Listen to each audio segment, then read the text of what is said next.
Sit down. Sit down.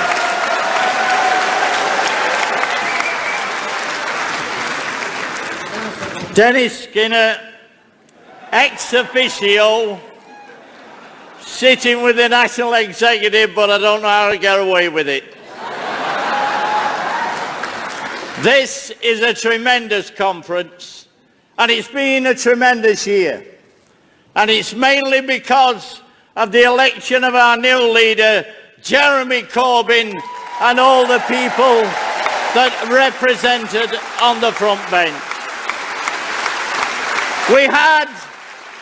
We had a manifesto that, quite frankly, was the best since 1945. And I've lived long enough to remember reading that as a young lad, taking papers around during the Second World War. And then I went down the pit and I worked with displaced persons. Who were they? There were people from Poland, from Lithuania, from Latvia, and all over Europe. Why? Because at the end of the Second World War, there were millions of people displaced from the country in which they lived. And so I worked with Poles and Lithuanians and all the rest of it. And do you know why there was never an argument in the pits? Because they had the same money as us, and they were in the NUM. That's the difference. And now we live in a society where 0-hour contracts dominate. And on the St. Pitt site, in the middle of Derbyshire at Shirebrook Colliery, there is now a man called Mike Ashley, who just happens to own Newcastle United as well, employing above 2,000 people, mainly people from abroad, on 0-hour contracts. That's the difference between 1945 and now. And that's why the manifesto that was published during the course of that snap election is very important to all of us. Because it means there is a new zeal abroad within the Labour movement. It can be witnessed at this conference.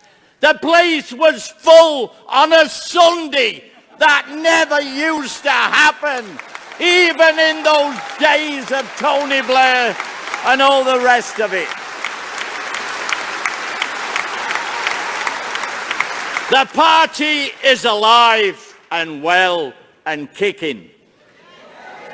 And that's why today we have to get rid of those 0-hour contracts. And that's what we have to promise.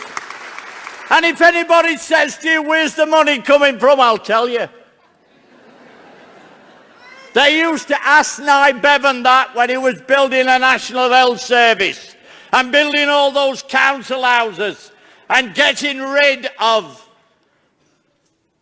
the vandalism that had been caused prior to the Second World War. The country was skint. And yet somehow or other, Nye Bevan had an answer. He says, we're going to borrow it. And that's what you do. And make a comparison with the private sector. When the private sector expands, where do you think they get the money from? They borrow it. They borrow it. And they don't take it out of their own safe. When Tesco's expand, do you think for a minute they go to a Tesco safe and get the money out? Of course they don't. They go in somebody else's safe. They borrow the money. That's what we should do.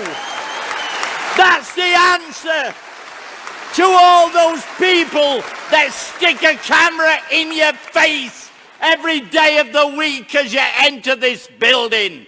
Tell them we'll do what the private sector do. We'll borrow the money. And so when we get rid of 0-hour contracts and when we renationalise Royal Mail, Oh, it really gets to me when they talk about the Queen's Head being privatised.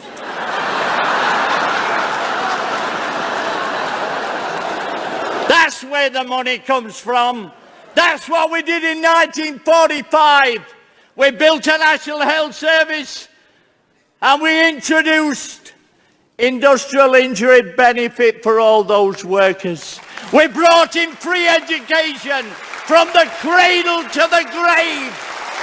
That's why we're going to get rid of tuition fees. Vote Labour. I can't wait for it. All power to your elbow. Thank you very much.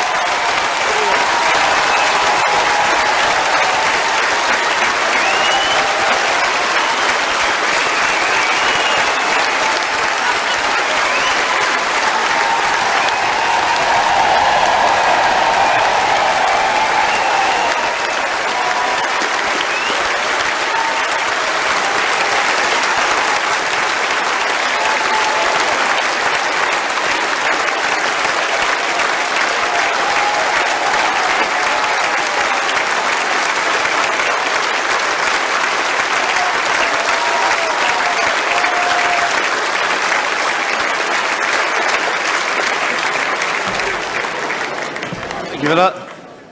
That was known as John McDonnell's warm-up act.